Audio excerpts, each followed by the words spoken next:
Right, so this is a series that I'd like to do, which I have called 10 Tips for Successful Sales Recruiters.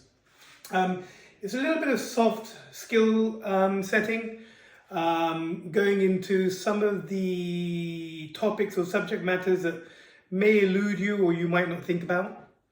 But in modern day selling, could be quite useful. There have been over the years, over the decades, I would say, from when books such as How to Win Friends and Influence People by Dale Carnegie, through right the way to about 10 to 15 years ago, before the digital age, a set of principles associated to selling that wrongly, I would say, is still being followed today. You might have heard the quote such as, this guy can sell an ice to an Eskimo, or sell ice to an Eskimo rather, or this person can sell snow, sorry, my mistake, this person can sell sand to the Arabs. But the issue is that, Eskimos don't need ice and Arabs don't need sand, so there's no need to sell it to them. And I guess we're trying to get away, from that slightly, and trying to break some of the traditional norms that have been associated with selling, so far. The first tip that I'd like to give you is when you are approaching clients in particular, but candidates too, I would drop the enthusiasm. And what I mean by that is that a lot of salespeople get on the phone all excited, all high-pitched, high-voiced, and they go into this whole big sales pitch to the client, and the client often is just turned off because, as far as the client is concerned, they feel like you're the predator and they are prey, and nobody wants to be prey. Nobody wants to be the victim. In our world, your product should sell itself. If you've understood your product well, if you've articulated it well, and if you've understood the challenge a company could go through, or understood a little bit about the challenges the company may be going through, that could have been from a news source. It could have been my favorite place, by the way, from candidates that work for that company or just recently worked for that company. And that is such a great way, by the way, of getting into an organization with the inside track, is by using candidates to tell you what's going on in the market, in their own organizations, in their competitor organizations. And therefore, you can potentially go in with a very fact-based, articulation of your candidate or of your client, and actually they're going to be all ears because they don't think that they're being sold to. So that would be tip number one. Tip number two is share, best practices. Share what it is that we do with the client so that it does make and help you stand apart. We as an organization, we do excellent research on competitors of companies when we take vacancies on. I'd like to say that our experienced and good recruiters take vacancies on extremely well and ask all the right questions to be able to understand exactly which candidate should be submitted to a role. They, in addition to that, leave no stone unturned. Something that, has been a mantra of my own, from the very, very beginning. And just to give you an example of this, once worked a role, it was for an instrumentation sales engineer. And I made a list of about 45 companies, rung every single salesperson to work for every single one of them, and they all said no, they're not interested. I then scrounged around and made a list of another 20 companies and rung all their salespeople, and they all said that they're not interested. And then somehow I produced about another 8 or 9 companies, and it was company number 8 in list number 3 where the candidate said, yes, I'm interested in that, and the client was Enders and Hauser. I'm not sure if they still exist, but they would probably be swallowed up by another instrumentation company. But lo and behold, he went for the interview, and because there was such a shortage of such candidates, he got offered the job and started with them. That kind of like deep searching and no stone unturned mentality is something that I would regard as the best practice. Communicating with your clients, making sure that they're engaged, and making them aware that that's how we work. Making sure they understand that we don't headhunt the staff of our clients. We certainly don't headhunt candidates that we place in companies, and so on and so forth, is certainly something that you would want to make your clients aware of, to increase credibility and engagement from the client.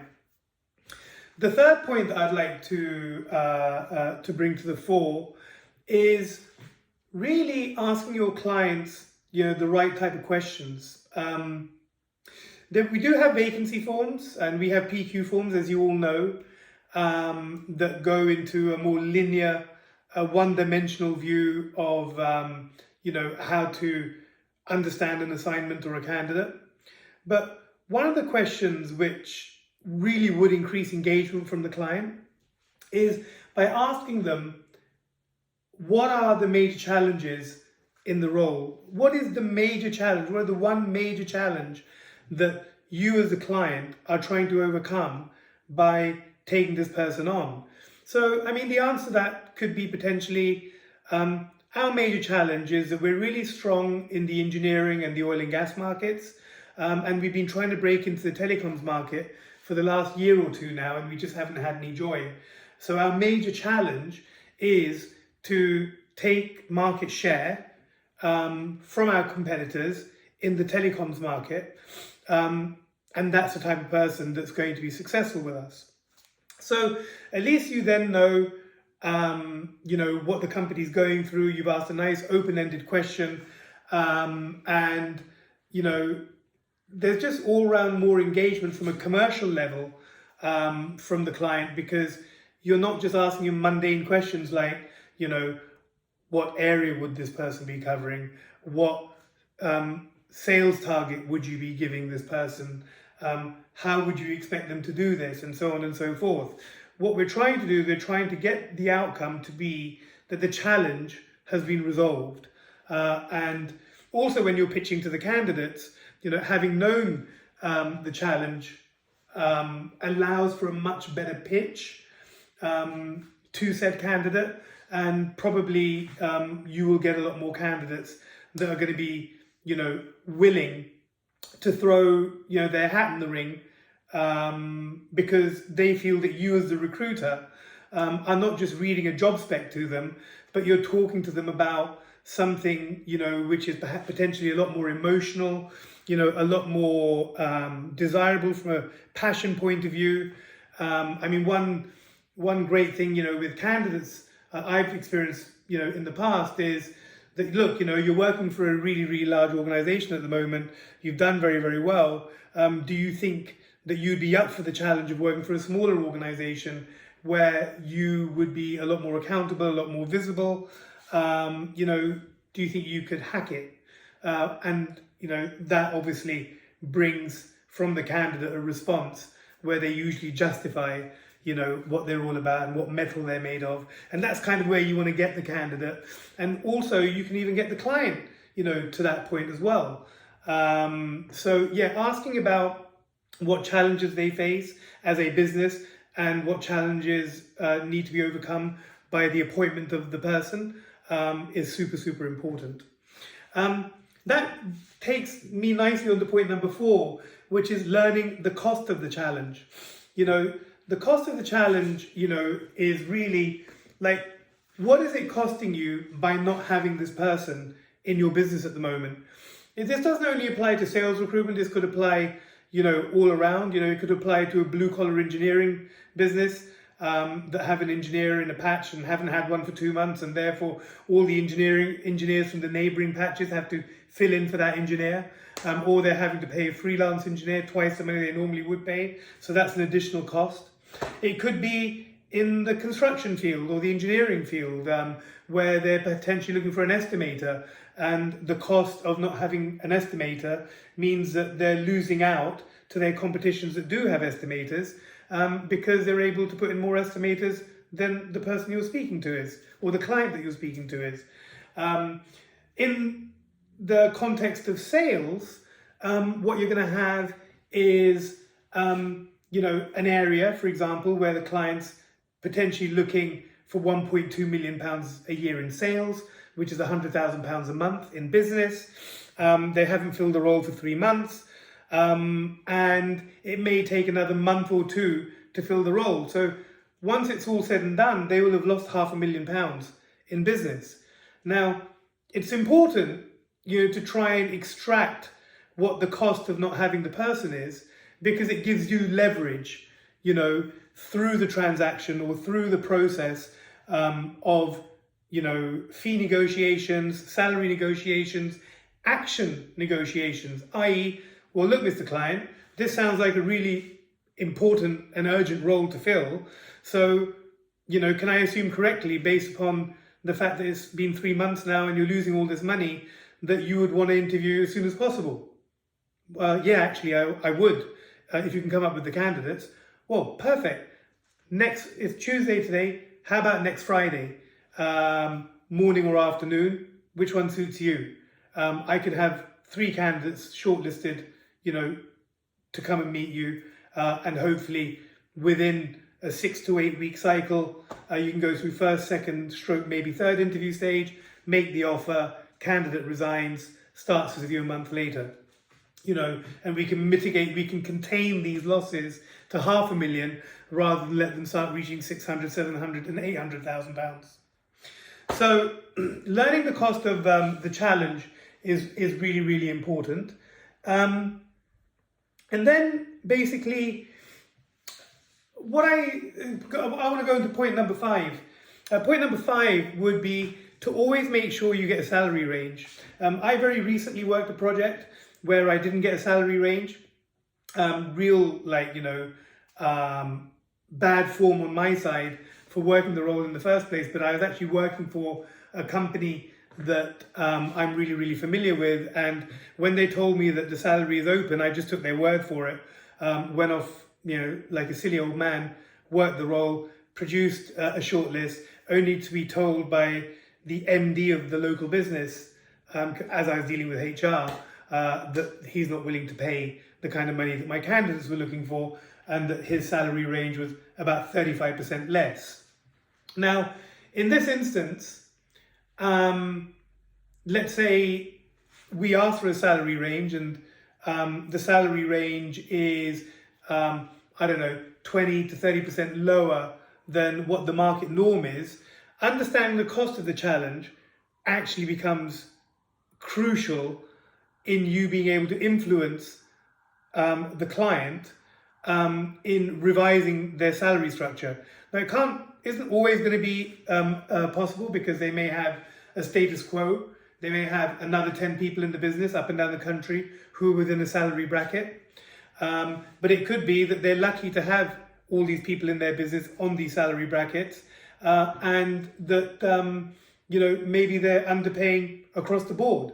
But what you want to be able to do is influence the sales director, whether it be verbally or in writing, to be able to influence, if they can't make that decision, their reporting line, which is normally the managing director of the business, to open up the salary so that the cost of not having that person in situ is mitigated. So if they are losing £100,000 a month, and the salary should be £55,000 or £60,000 a year for such a person, but the offer that you've been given is 45, you can say to the client that you're not going to get what you're looking for in that salary range, and you've just accepted that you're losing all of this revenue by not having a salesperson on board. Do you really think that an extra £15,000 a year is too much to get the solution that you're looking for? Because I know for a fact that I can find you what you're looking for £60,000. I'm very doubtful that you'll get the right solution for £45,000, because salespeople are motivated by money. Salespeople are hungry, they're ambitious. The type of salesperson that you might end up employing in the range that you're looking at may not be enough to get the job done. And are we then not looking at a false economy? Because 6 months down the road, 9 months down the road, you're going to get frustrated, results are not going to be coming in, and accordingly, you might just be right back where you started, looking for a different salesperson, and you may end up accepting that £55,000 to £60,000 is the salary that we need to pay for such a person in such a location, and you would have lost a lot more than just the lost sales. You would also lost the money that you would have paid the salesperson, which is their salary, their car, their tools, and so many other things, their petrol, their fuel, their expenses, the list can go on. So it's really important that, you observe point number 5, which is, getting the salary, and making sure that you always work within parameters and you never get, suckered into, like I just recently did, into working something, which doesn't have which is open, basically. This neatly takes me on to point number 6, and a lot of recruiters are guilty of this. And, I can tell you that I've probably seen the best deals I've ever seen across the business when we actually said no, when we were prepared to walk away from the situation. So in this instance, for example, the client that I was given the open salary on, the candidates I found were on $9,000 to $10,000 a month. And then I spoke to the managing director and he said, yeah, I'd like to see them all. However, I'm not paying more than $6,000 a month. And the reason I can't pay more than $6,000 a month is because the price of corrugated card has gone up by 150%. It's wiped out all of my margins, and I just don't have the money to pay any more than what we're willing to pay. I then said, well, look, if you want me to rework this vacancy, I would want 1/3 of the fee up front. Otherwise, I can't see any reason why I'd go back to the drawing board and start all over again. And he turned around and he said, I'm not prepared to do that. And I said, well, not a problem. I'll leave it there then. Should you change your mind, or should you get into a situation, because I know you've been looking since February and you only came to me in June. If you don't find what you're looking for, come back to me. And in the meantime, I'm happy to walk away from the situation. And, walking away is a very, very, very powerful statement. You're not going to be able to help everybody. Maybe they're not going to pay a fee. Maybe they're not going to pay the right salary. Maybe they don't have the right credibility in the marketplace. Maybe their product is terrible and nobody will want to sell it. Maybe they're not working with us in the guidelines that we like to work to. Maybe there's no commitment, which is why I always like to write a vacancy up, and engage with the client by email within 24 hours of taking a vacancy, just to see whether they email me back or not before I start investing all my life trying to find a shortlist for them. I prefer to work with clients that give me commitment. And if they don't give me commitment, I prefer to walk away from the situation. So be prepared to walk away, is a really, really important one. I alluded to this earlier, in the leads that you can get from talking to people when you're on the phone to them, whether they're clients or candidates. So, point number 7 is, do your absolute best not to be CV shooting, but to actually make a business case for the candidate that you represent. And the best way to make a business case is by having information about the company that you're targeting or the company that you're working for, that perhaps you wouldn't be able to read anywhere. or the client hasn't given you necessarily, when you're canvassing a candidate, for instance, and you go into that organization knowing that they're losing a lot of staff because their product is overpriced, or because they're not paying their bonuses on time, or because they have a bad or poor management structure, or they're doing really, really well because they have a highly innovative, sustainable, recyclable product, or they're doing really, really well because they have one of the best brands in the industry, or they're doing really, really well because they have one of the best leadership teams that ever existed. Having that information in advance, allows you to make a much better business case, for your candidate. So for instance, you might have PQ'd a candidate, and by the way, a lot of this information comes from PQs. You can speak to a candidate and say, look, why are you looking to leave the current company that you're working for? And most candidates will tell you that, they're poorly run, or they don't deliver on their promises, or the sales manager here is a bit of a prima donna, and he just rubs people up the wrong way.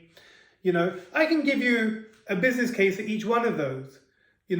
So the sales manager rubs people up the wrong way. What's stopping you from going to the managing director of that company with a different sales manager saying that, look, I am sorry to be bringing this to your attention, but I have engaged over the last few months with a lot of your salespeople, and all of them seem to be coming up with exactly the same reason for either leaving or potentially wanting to leave. They don't like your sales manager. He doesn't seem to be getting the best out of them. He doesn't seem to be leading them effectively. And I don't know whether this is somebody that, is a friend of yours and that you want to keep in situ. But if you want to hold on to your sales team for much longer, I would seriously advise you to be looking at a new sales manager. Now, that is a classic case of making a business case based on information that you've had from a candidate that is leaving a business. And it can be as easy as that. It could be, for example, look, I heard that you're about to launch a new product. I understand that it's made of bamboo, and it's revolutionary. I have a particular candidate that's absolutely excited and turned on by such a technology, and would love the opportunity to come and work for you, so much so that they're willing, after having worked at their current company for 4 years, to take a paid drop to come and see you. Based on that, would you not think it's at least worth meeting this candidate, even though it's not going to cost you anything to see them? It'll only cost you something should you want to employ them. So again, another example of a business case, and to be frank with you, I could rattle them off all day long. The key takeaway from this is you can create the best business cases through the conversations that you have with your candidates and your clients, which should be on a weekly basis absolutely numerous, all right? And therefore you should be able to go in, with good, effective angles all day long, because most companies are actually experiencing a problem of one kind or another. And it's up to you to really optimize on identifying these problems and going in with human capital solutions. So that was point number 7. Point number 8, when you do take a vacancy on, or when you do pitch a candidate, always make sure that you agree the next touch point there and then. So, for example, as I mentioned earlier, I always like to write a vacancy up and email it to the client. So the next touch point that I've agreed is, Mr. Client, I'm going to write this all up. I'm going to email it to you tonight. Please have a read. I'll make it nice and digestible and quick for you to get through. But please, please, please, could you send me an email confirming that you're okay with what I'm looking for and that I'm good to go and find these candidates for you. Because I'm not really going to work it unless I get that email from you. Is that okay with you, Mr. Klein? Yeah, sure, Paul. Send it over to me and I'll send you an email back by return. But I can tell you now, go and work the vacancy, but I will do what you've asked me to do. Okay, fine. Well, look, once you've sent that back to me, I'll send you another email asking you for time slots, and I'll give you some availabilities straight away. If you can be kind enough then also to come back to me with a day that you can do an interview late next week, and whether morning or afternoon will be good for you. Again, it keeps everything nice and tight and keeps me, working to a deadline, and, the delivery will be based upon your commitment. So, point number 8, always establish the next touch point, on every call that you make, so that you're not wasting your time. Actually, that's not what I meant to say. What I meant to say is a lot of recruiters, what they do is that they'll have a phone call, they'll take a vacancy on, they won't agree any touch points following further, and then lo and behold, when you do ring them a week later, it's all gone cold. They can barely remember you. They've actually probably spoken to a couple of hundred people between when you last spoke to them and that point. And what you want to do is you want to keep the rhythm, the tempo going right the way through, so that, when it comes to getting the interviews organized, you've already got times and dates, you've already got commitment from the client and trust and credibility and understanding that you understand what they're looking for. And you've generally basically boosted the engagement. And the more you boost the engagement, the more the client's going to feel, I want to work with this person again. Somebody taught me some time ago that you're only successful when you do your second deal. That don't think that when you do a deal with a company that deems you as successful. Your success is based upon whether they come back to you the second time around. And this kind of conduct and methodology of keeping clients engaged is exactly where you want to be. When you have got the client, obviously, at this elevated level of interest and enthusiasm in you, point number 9 kicks in. And again, a lot of recruiters miss this, and it's such a shame that you miss this, because you've worked so hard in getting the client to a point where they completely have bought into you and believe in you, and then you don't ask them, so Mr. Klein, I'm hoping that you're enjoying the experience of working with me. Who else do you know that I could be calling that could be looking to hire somebody? You work for a large group. There must be other parts of your business, that might be hiring people. Who could it be? And often they'll give you names. They'll not only often give you names of people within their own business, but they'll often tell you that I know that this company are looking because they've been headhunting my staff. I know that this person's looking because I play golf with him once a month. I know that my co-director, who covers the north of the country, has a vacancy up in Scotland. And give him a call, and here's his number, and you can mention that I put you onto him. So, the who else, what else, where else questions, when you've got your client nicely warmed up, could really, really accelerate your success. So that would be point number 9. And point number 10, we are a young company, Totaco. Sebastian and Charlie and myself, we founded the business with also a little bit of assistance from Spencer Wicks, who is the head of our construction business called Humres. And we only really began, I would say, in September last year, September 2021. So we're about to finish our first year. And I have to say that, what's been achieved in this time has been absolutely magnanimous. However, what I still see is that we offer our people a lot of resources, a lot of support, a lot of services which go unutilized. So point number 10 would be, make sure that you fully utilize the services that the company have to offer you so that you can do more recruiting and less admin, more recruiting and less research, more recruiting and less whatever else it is that you're doing that you don't really need to be doing, because Senthil, who is our head of Totaco based in India, is a very, very, very smart recruiter. He comes from a recruitment background himself. There's very little that he doesn't understand about what you guys, could be looking for. And he can take a lot of that heavy lifting away from you so that you can do more calling candidates and calling clients.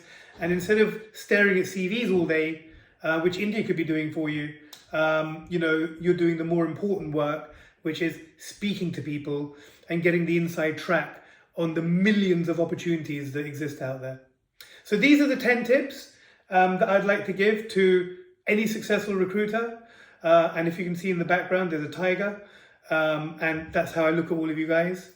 Most of the tips I've given you are very subtle closing techniques that you can utilize to be that much more effective.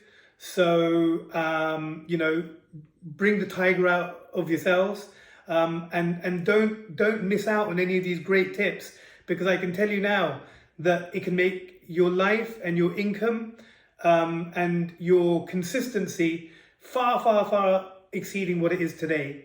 And if any of you'd like to have a chat with me personally about any one of these points, I'm always available to you. Thank you.